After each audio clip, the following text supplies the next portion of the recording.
निज भाषा उन्नति अहे, सब उन्नति को मूल, बिन निज भाषा ज्ञान के मिटत न हिय के सूल।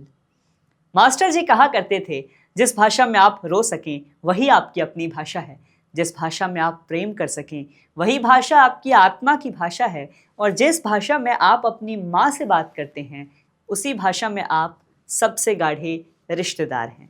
अपने अपने क्षेत्रों की बोली बोलते हुए हम हिंदी तक का सफ़र अपने सबसे पाक साफ भावनाओं को जाहिर करने के लिए ज़रूर तय करते हैं।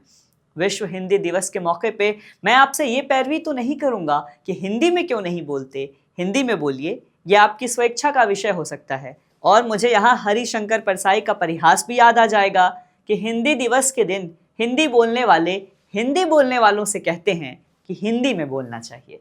नमस्कार, आप देख रहे हैं द हिंदी टॉप। मैं हूं आपके साथ प्रत्युष रौनक। आगे बढ़ने से पहले आप द हिंदी टॉप को सब्सक्राइब करके बेल आइकन दबाना ना भूलें ताकि आप तक पहुंचे हर खबर सबसे पहले। विश्व हिंदी दिवस 10 जनवरी को मनाया जाता है। लोगों में कंफ्यूजन हो सकता है कि 10 जनवरी को विश्व हिंदी दिवस है तो 14 सितंबर वाला आखिर क्या है। तो भैया 14 सितंबर को हिंदी दिवस मनाते हैं, ये वाला विश्व हिंदी दिवस है। भारत में हिंदी भाषा के महत्व को समझने के लिए हमें थोड़ा इतिहास के पन्नों से धूल साफ करनी होगी। कहानी 1947 के बाद की है, यानी आज़ादी के बाद की, जब भारत ने स्वतंत्रता प्राप्त की। उस समय भारत सरकार ने यह निर्णय लिया कि वो देश की एकता और अखंडता को बढ़ावा देने के लिए एक सामान्य भाषा की आवश्यकता तय करेंगे। भारतीय संविधान ने हिंदी को देश की मुख्य भाषा के रूप में चुना, लेकिन ये एक आसान फैसला नहीं था। भारत में विविधता इतनी थी कि कई लोग हिंदी को अपनी भाषा के रूप में स्वीकार करने के लिए तैयार नहीं थे। हालांकि हिंदी के प्रचार प्रसार के लिए कई कदम भी उठाए गए।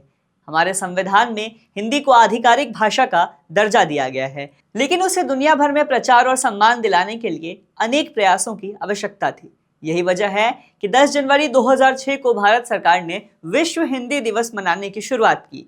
मनमोहन सिंह की सरकार में यह ऐतिहासिक फैसला लिया गया। इस दिन का उद्देश्य हिंदी भाषा को न सिर्फ भारत में बल्कि पूरी दुनिया में बढ़ावा देना था। अब के साल 2025 में विश्व हिंदी दिवस का थीम है एकता और सांस्कृतिक गौरव की वैश्विक आवाज। बताते चले कि 10 जनवरी 1949 को हिंदी साहित्य सम्मेलन का आयोजन फिजी में हुआ और यहीं से विश्व स्तर पर हिंदी के प्रचार की नींव रखी गई थी। इस सम्मेलन में दुनिया भर से हिंदी प्रेमी आए थे और उन्होंने हिंदी भाषा के महत्व पे खूब चर्चा की थी। यही दिन था जब भारत पहली बार हिंदी को अंतर्राष्ट्रीय स्तर पे पहचान दिलाने को आगे बढ़ चुका था। इसी वैश्विक पहचान से अटल बिहारी वाजपेयी भी याद आते हैं, जब संयुक्त राष्ट्र संघ में उन्होंने हिंदी में भाषण दिया था। इस दिन का एक और अहम पहलू ये है कि इस दिन को मनाने के लिए दुनिया भर में हिंदी बोलने वाले और समझने वाले को खूब प्रेरणा मिलती है। हिंदी दुनिया की सबसे ज्यादा बोली जाने वाली भाषाओं में से एक है। पूरे विश्व में तीसरी सबसे ज्यादा बोली जाने वाली भाषा हिंदी है। समूचे विश्व की 7.5% आबादी हिंदी में बात करती है। नेपाल, पाकिस्तान, बांग्लादेश, श्रीलंका और यहाँ तक कि अमेरिका, कनाडा, ब्रिटेन जैसे देशों में भी हिंदी खूब बोली जाती है। विशेष रूप से हिंदी फिल्मों ने हिंदी को ग्लोबल लेवल पे लोकप्रियता दिलाने में खूब अहम भूमिका निभाई है। बॉलीवुड की फिल्मों ने न सिर्फ भारत बल्कि विदेशों में भी हिंदी भाषा को एक अहम पहचान दिलाई। आजकल सोशल मीडिया और डिजिटल प्लेटफॉर्म्स पे भी हिंदी की उपस्थिति बढ़ी है। ट्विटर यानी एक्स, फेसबुक, इंस्टाग्राम जैसे सोशल मीडिया नेटवर्क्स पे हिंदी में कंटेंट तेजी से बढ़ रहा है। बाकायदा लाखों ऐसे यूजर्स और पेज मिल जाएंगे जो हिंदी में कंटेंट का काम सहज रूप से कर रहे हैं। हिंदी साहित्य भी विश्व हिंदी दिवस के जरिए खूब चर्चित हुआ। हिंदी कविता, कहानी, उपन्यास और निबंधों ने न सिर्फ भारतीय समाज को प्रभावित किया बल्कि पूरी दुनिया के साहित्य प्रेमियों को आकर्षित भी किया। अगर हम हिंदी के महान लेखकों की बात करेंगे तो हमारे सामने कई ऐसे नाम, कई ऐसे चेहरे आ जाएंगे जिनकी फहरिस्त की लंबाई इतनी है कि हमारी गिनती का क्षेत्रफल कम पड़ सकता है। महादेवी वर्मा ने अपने लेखन से समाज, निर्जीव, नारी को खूब उजागर किया।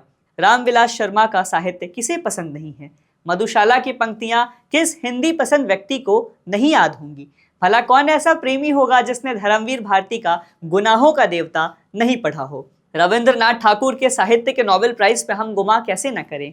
तू किसी रेल सी गुजरती है, मैं किसी पुल सा थरथराता हूँ, कहने वाले दुष्यंत कुमार, जिनके कदमों के निशान आज भी हिंदी विभाग इलाहाबाद विश्वविद्यालय में मिल जाएंगे। ये वही दुष्यंत हैं जिन्होंने हिंदी की भूमिका को उर्दू गजल का पैरहन पहनाया। विनोद कुमार शुक्ल को पढ़ते हुए कैसे किसी का सीना छलनी नहीं होगा। मुक्तिबोध और नागार्जुन जैसे नाम जिन्होंने सत्ता की आंखों में आंखें डाल के हिंदी कविता का ऐसा लोहा तैयार किया कि आज भी कविताओं को पढ़ते हुए, सुनते हुए, गाते हुए लोगों के खून में जुनून का हेमोग्लोबिन दौड़ सकता है। वह तोड़ती पत्थर देखा मैंने उसे इलाहाबाद के पथ पे पढ़ के, निराला के कभी ना मिटने वाला साम्यवाद को भला कौन मुतासिर नहीं करेगा। निर्मल वर्मा का साहित्य नजर और नजरिया दोनों को बदलने का पर्याप्त ईंधन है। मैंने पहले ही आपसे कहा था कि नामों की लंबाई गिनती के क्षेत्रफल से कहीं आगे निकल जाएंगे। हिंदी हमें अपनी मातृभाषा के प्रति गौरव और सम्मान की भावना प्रदान करने का पर्याप्त काम करता है। जब हम अपनी भाषा को समझते हैं, उसे प्रोत्साहित करते हैं, तो न केवल हमारी सांस्कृतिक पहचान मजबूत होती है, बल्कि हमें एकजुट करने का भी काम करती है। आजकल हिंदी में कई अंतर्राष्ट्रीय संस्थान और विश्वविद्यालय भी हैं जिन्होंने हिंदी का अध्ययन और शोध किया है। ये भारतीय संस्कृति को विदेशों में पहुंचाने का एक अहम काम है, एक अहम माध्यम बनता जा रहा है। आखिरकार हिंदी एक भाषा ही नहीं बल्कि एक सशक्त माध्यम है जिसके जरिए हम अपनी बातों को दुनिया तक पहुंचा सकते हैं, चाहे वो व्यापार हो, शिक्षा हो या सांस्कृतिक आदान प्रदान ही क्यों न हो। हिंदी ने हर क्षेत्र में अपनी पहचान मजबूत की है, पुख्ता की है। दोस्तों, विश्व हिंदी दिवस का ये आयोजन हमें ये याद दिलाता है कि हिंदी न सिर्फ एक भाषा है बल्कि हमारी संस्कृति, हमारी पहचान और हमारे विचारों का दर्पण भी है। हमें गौरव है, हमें गर्व होता है कि हम इस भाषा का हिस्सा हैं। आखिर में आपसे दो बातें कहने की इजाजत चाहूंगा। कोई ऐसा ढूंढ लीजिए जिसके साथ आप अपने कुव्वत की पूरी कोशिश के साथ अपने अंदर के सबसे साफ, सुंदर और सरल हिंदी को प्रकट कर सके। हिंदी बोलने वालों को खूब सुनिए और सोशल मीडिया पे कम से कम एक दोस्त तय कर लीजिए जिसे हिंदी में टाइप करके आप बात कर सकें। और दूसरी बात ये कि क ख ग को ज्ञ तक याद कर लीजिए। इस वीडियो में इतना ही। वीडियो पसंद आया हो तो शेयर ज़रूर करें, सब्सक्राइब करें द हिंदी टॉप। हमें एक्स यानी ट्विटर, फेसबुक और इंस्टाग्राम पर भी ज़रूर फॉलो करें।